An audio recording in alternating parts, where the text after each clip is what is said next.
പുതിയ ബാർക്കോഴ വിവാദത്തിൽ പ്രതിപക്ഷ നേതാവ് വി ഡി സതീശൻ മാധ്യമങ്ങളോട് പ്രതികരിക്കുകയാണ്. അതിലേക്ക് തത്സമയം. അത് പുറത്ത് ഇടുക്കി ജില്ലാ പ്രസിഡന്റ് അതിലൂടെ പുറത്തു വരികയും ചെയ്തു.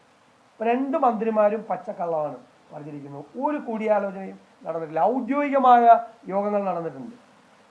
ഇനി ചീഫ് സെക്രട്ടറി വിളിച്ചു കൂട്ടിയ യോഗത്തിൽ എക്സൈസ് വകുപ്പിന്റെ അബ്കാരി നയത്തിന്റെ മാറ്റം വരുത്താൻ ടൂറിസം വകുപ്പിന് എന്താ കാര്യം? ടൂറിസം വകുപ്പിന് എന്താണ് ചുമതലപ്പെടുത്താൻ കാര്യം?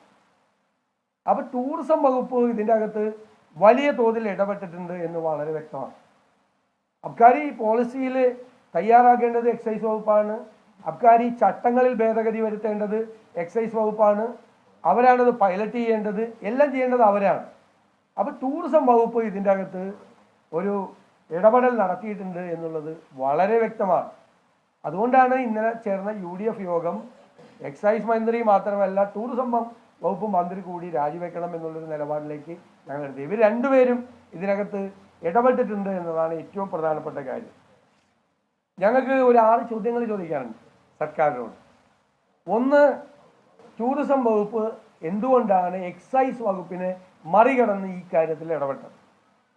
2, ടൂറിസം വകുപ്പിന് ഒരു അൺനെസസറി ഹേസ്റ്റ് ഉണ്ടായിരുന്നു.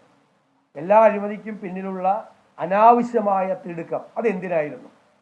3, 2 മന്ത്രിമാരും ഒരു ചർച്ചയും ഇക്കാര്യത്തിൽ നടന്നിട്ടില്ല എന്ന് കള്ളം പറഞ്ഞത് എന്തിനു വേണ്ടിയിട്ടാണ്? 4, DGPക്ക് എക്സൈസ് മന്ത്രി നൽകിയ പരാതി അതെന്തിനു വേണ്ടിയാണ്? അഴിമതി മറച്ചു പിടിക്കാൻ വേണ്ടിയിട്ടാണ്.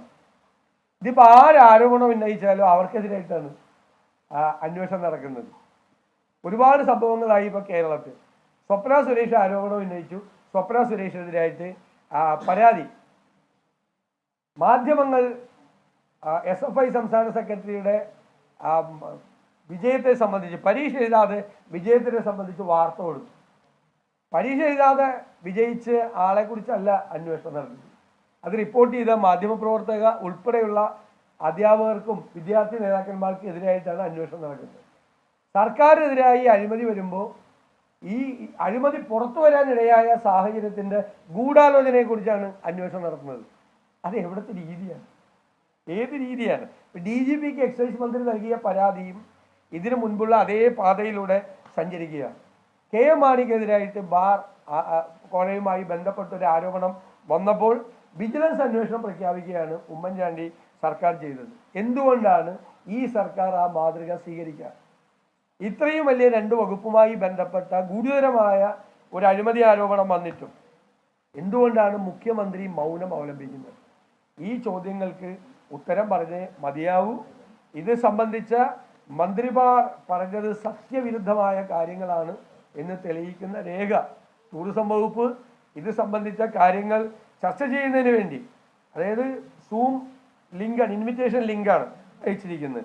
അതിൽ topic excise policy renewal meeting എന്നാണ് പറഞ്ഞിരിക്കുന്നത്. അത് ആരാ അയച്ചിരിക്കുന്നത്? Deputy director marketing section, department of tourism.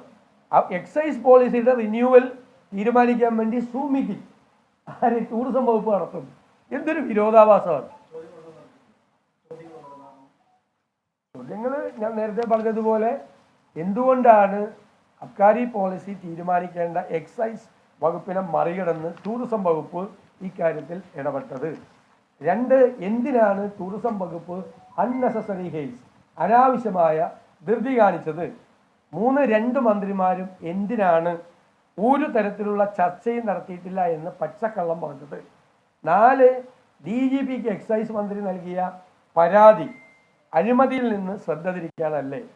5, KM മാണിക്കെതിരായിട്ട് ആരോപണം വന്നപ്പോൾ വിജിലൻസ് അന്വേഷണം പ്രഖ്യാപിച്ച ഉമ്മൻചാണ്ടി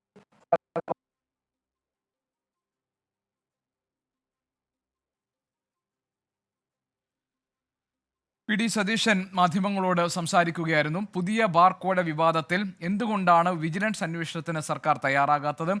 എന്തുകൊണ്ടാണ് ഇക്കാര്യത്തിൽ മന്ത്രിമാർ പരസ്യമായി നുണ പറഞ്ഞത്? എങ്ങനെയാണ് ഈ മദ്യനയവുമായി ബന്ധപ്പെട്ട കാര്യങ്ങളിൽ ടൂറിസം വകുപ്പ് എങ്ങനെയാണ് ഇക്കാര്യത്തിൽ ഇടപെടൽ നടത്തിയത്? ഈ കാര്യങ്ങളിലൊക്കെ വ്യക്തത വരുത്തണം എന്നാവശ്യപ്പെടുകയായിരുന്നു. വിധി ദിനത്തിൽ 24 മാജിക് ജൂൺ 4 ചൊവ്വാഴ്ച രാവിലെ 5 മണി മുതൽ 24-ൽ.